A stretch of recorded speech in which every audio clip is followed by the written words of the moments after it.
I'm very glad to welcome you today.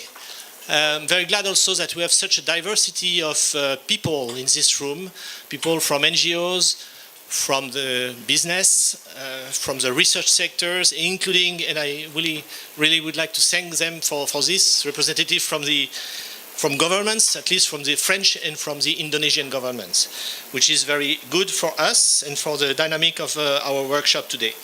I'm Bruno Rebel, I'm the Chief Executive Director of Transition, and we are very glad to take the lead on this workshop after the initiative that has been held by the International Alliance on Sustainable Palm Oil that runs the same type of a first workshop of this type last year, and we decided to follow up with them in cooperation with the Alliance to continue this work.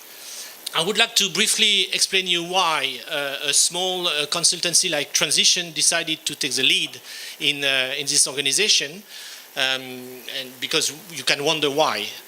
In fact, it's probably because we are not a classical bunch of consultants. Most of us are coming from the NGO background. Personally, I spent 10 years with Greenpeace. Some of my colleagues are coming also from Greenpeace or from WWF. Others coming from social background. And basically we try to do what we have been doing from the outside, to do it from the inside local governments, inside companies, to continue to promote change. Because we also find out that the naming and shaming process might be good to start a change process, but it comes to a time where it's also good to collaborate, to cooperate, to be on the difficulties on the ground, knowing that nothing is simple and that we can, by this close cooperation, support the changing process. And we are doing this with a very high level of attention to the stakeholder dialogue, to the multi-stakeholder approach, which we think is one of the, let's say, possible solutions to make our world more sustainable. We are working in different areas that you can see on this slide, with local governments, mainly on energy transition, with multi-stakeholder dialogue at the international level, for example, to promote coalitions that might help in implementing the Paris Agreement decided at COP21. I invite you to follow the Climate Change Summit, which will take place end of September in Nantes, which will be the big event of stakeholders, non-state parties that will engage in very precise collaboration models to work on climate change. And we are also working with companies, and working with companies, step by step, we engage to the upstream issues, and sustainable sourcing is one of these upstream issues. And we are now working on different types of commodities, would it be palm oil, pulp and paper, cotton, coconut, soya. And from this, I mean, we find out that there's plenty of work to be done. And mainly, we find out that there are a lot of inspiring mobilization on zero deforestation, which is a good news.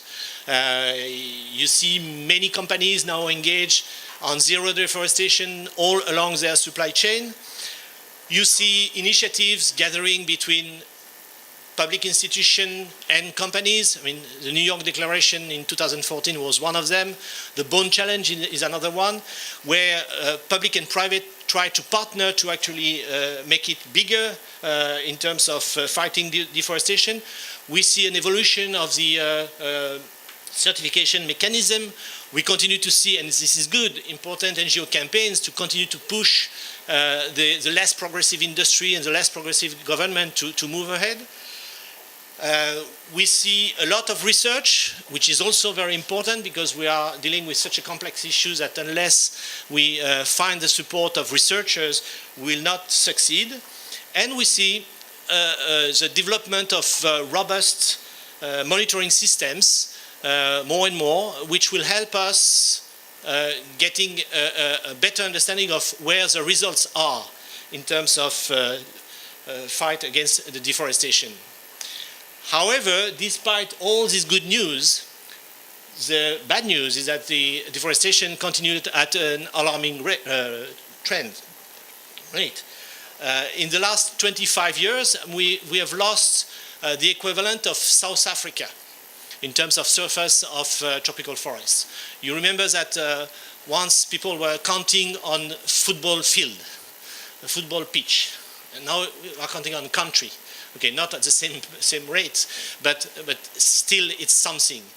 And part of this information is also that the good efforts made in the Amazon, for example, have been cancelled out by deforestation rate in other parts of the world.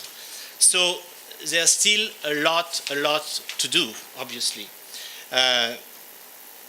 And unless we actually change the scale of the work, unless we actually speed up the action, we might lose another 70 million hectares in the next 20 years, according to a recent survey published by WWF.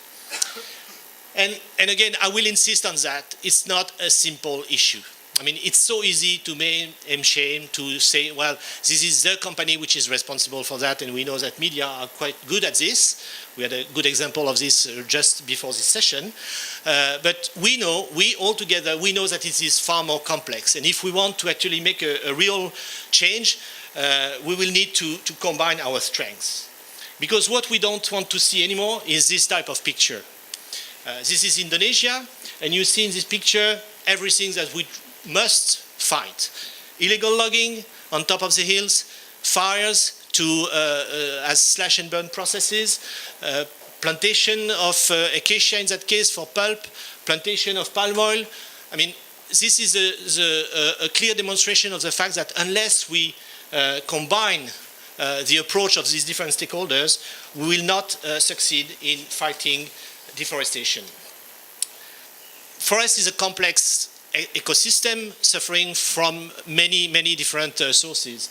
If you can imagine this kind of map, where you will have, for example, peat, tourbière en français, national parks or conservation area, degraded area which has been turned to production, you can imagine that if you want to actually protect the remaining part of forest, which is pristine, I mean, it will take a lot of stakeholders.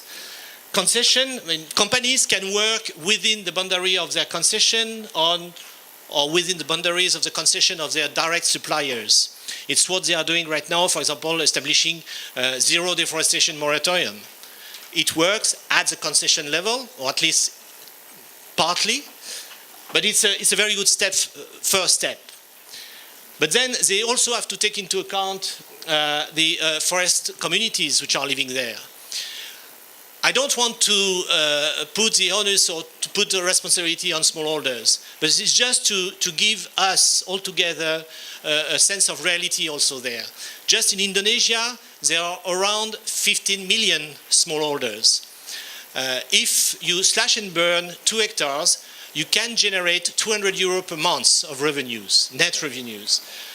Taking into account that the average wage for a local farmer or a local worker would be around 400 to 500 euro per month, you see that with 2 times 2 hectares, you get it.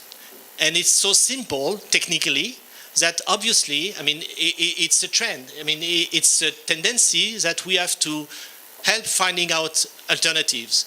And unless we help finding those kind of alternatives, it will be very difficult to find a solution.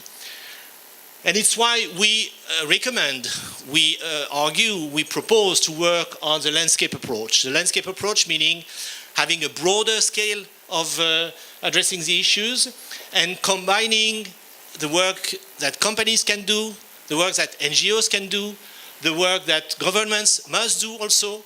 And this is not an option. I mean, we have to do this way. And it's exactly why we are here together today, taking into account that we are pretty lucky. I'm sorry for this slide, which is a bit messy, but we are pretty lucky to have all the sectors in this room, apart from mining. But we have representatives from palm oil, from pulp and paper, from timber, from beef, from sugarcane, from soya, from leather, from rubber. Likewise, we have representatives from the governments, from NGOs, from companies, from the research, and we have the good format, at least, to make progress in finding good solution. And I mean, we could have chosen to make a classical conference with a set of speakers saying how great they are doing. We decided to go a different route and to sit together in smaller groups and really try to find out what could be the next point in building up collaboration. It's not an easy task. We need to think about keeping in mind that we need to look at the holistic approach, the multiple scale, the shared responsibility. Again, shared responsibility, this should be our mantra. Transparency, in order to make progress, we need to put things on the table. And it's also necessary to give us some, to have a cautious approach. Landscape can be the new buzzword, can be a kind of concept, very vague, where people will argue for months and years on what it is, instead of trying to translate this concept into practical acts. It's actually what we want to do today. Keeping in mind that we are facing a complex problem, and that for every complex problem, there's a simple solution, and it's a wrong one. It's not from me, it's from Umberto Eco, and I think it could be kind of things that we should keep in mind today in our working together.